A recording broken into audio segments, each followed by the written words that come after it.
A blessed Sunday to us.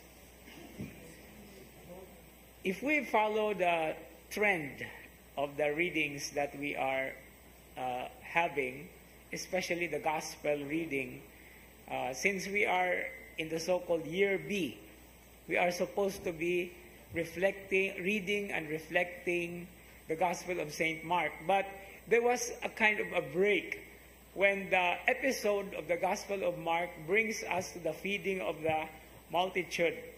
Because after that, the account or John chapter 6 is inserted. Now for the reason that the Gospel of St. Mark is short, very short of all the four Gospels. And there are 30 plus Sundays within the ordinary time of the year. And if we continue reading with that, murag di na mainsakto niya ang kang San Marcos. But anyway, the beautiful description and the beautiful experience and the beautiful programmatic presentation from the Gospel of St. John, chapter 6, is all about the bread of life. It is in connection with Jesus' feeding of the multitude. And it stretches to a number of Sundays, and finally we have come to the end of chapter 6, actually. This is the last section, or this is the last Sunday where we will be reading the Gospel of St. John. And next Sunday we will be back with the Gospel of St. Mark. But what is so significant here is a very beautiful reflection or mirroring of our experiences. When discourses are being lengthened, no?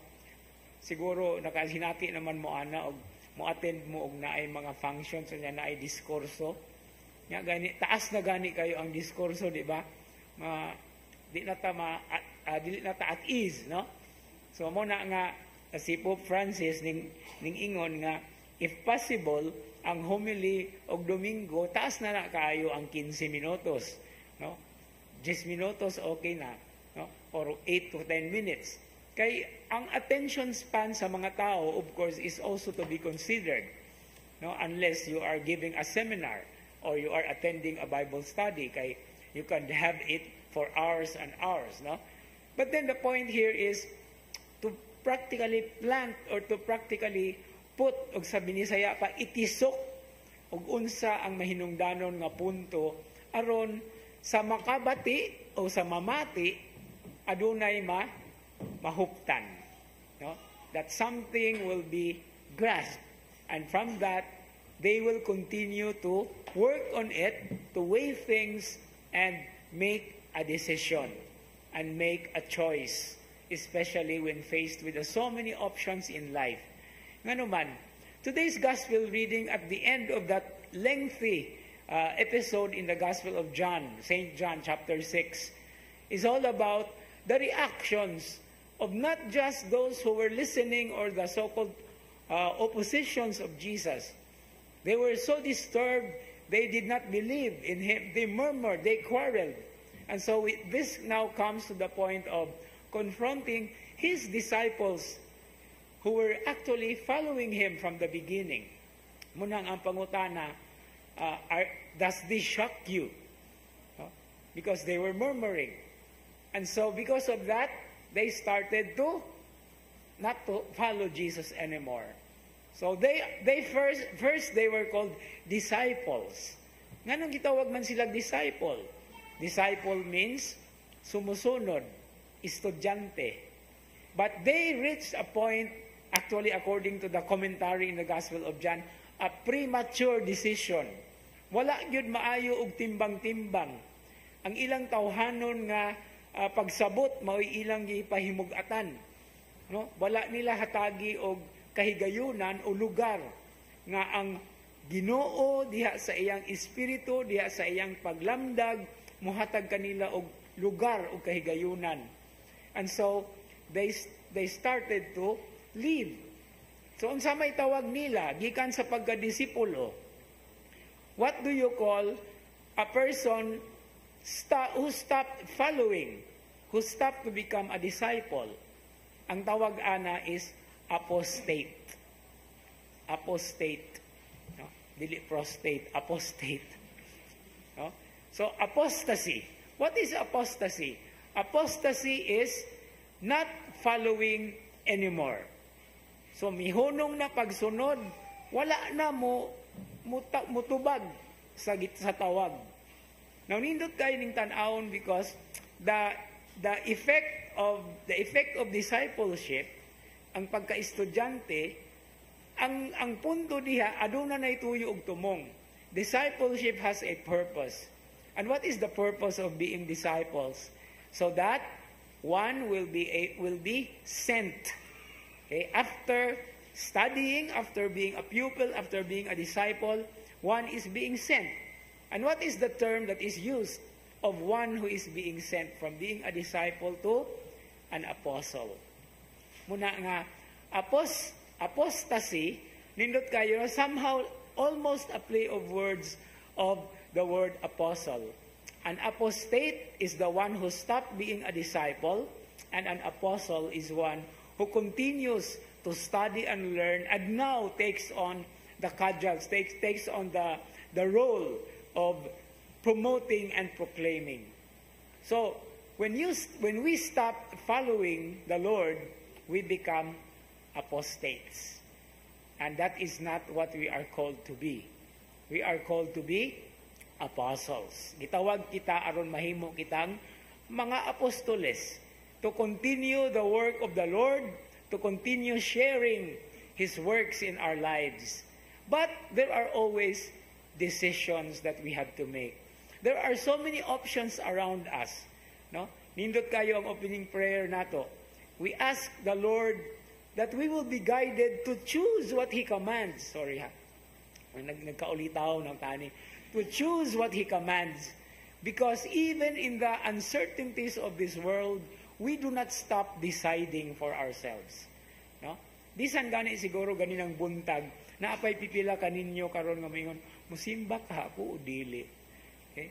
Sayo ramang kaayo ng alas 6 nga misa, oy, nasiguro alas 10, nasiguro alas 11, di lang kog alas 11, bitaw alas 2. Pag abot ng alas 2, ay, alas 5 na lang ko. No? Yun ana nga itong kinabuhi. We have to make every step of the way certain decisions. And this is the earmark of a Christian, of a true Christian. We have to make a decision all the time.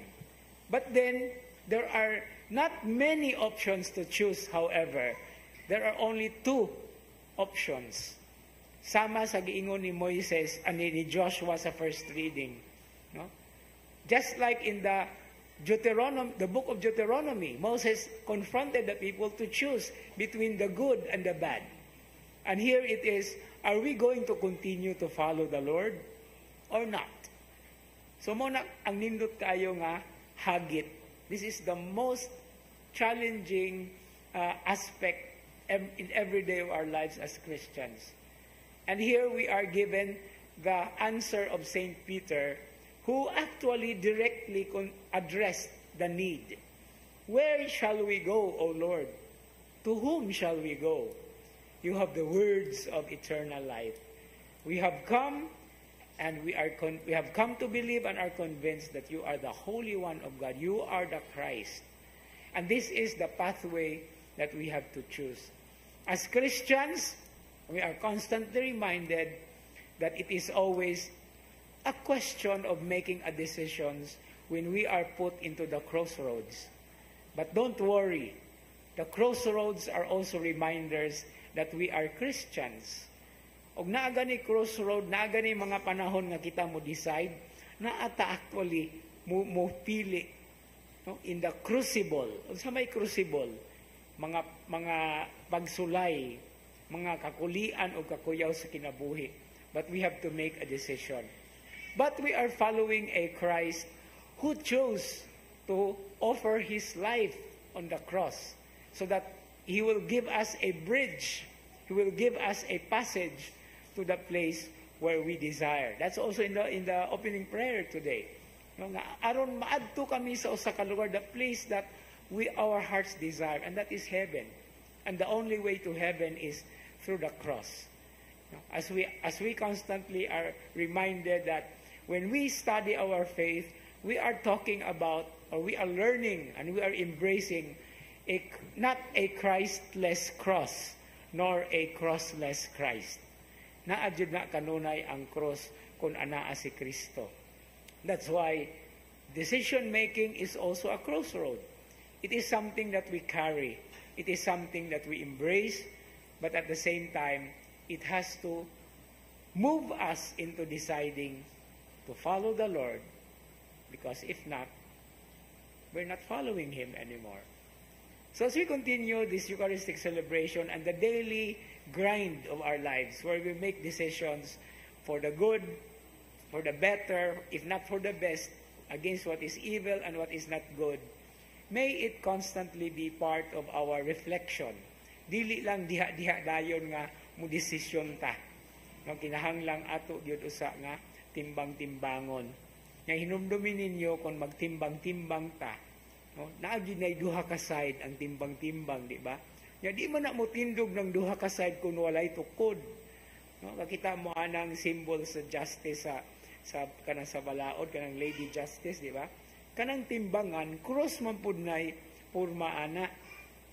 But we have, and we hopefully, and we make sure that what we have chosen will be for the Lord, with the Lord, and by the way, when we choose for the Lord, it is with Him that we make that choice as Christians. Amen.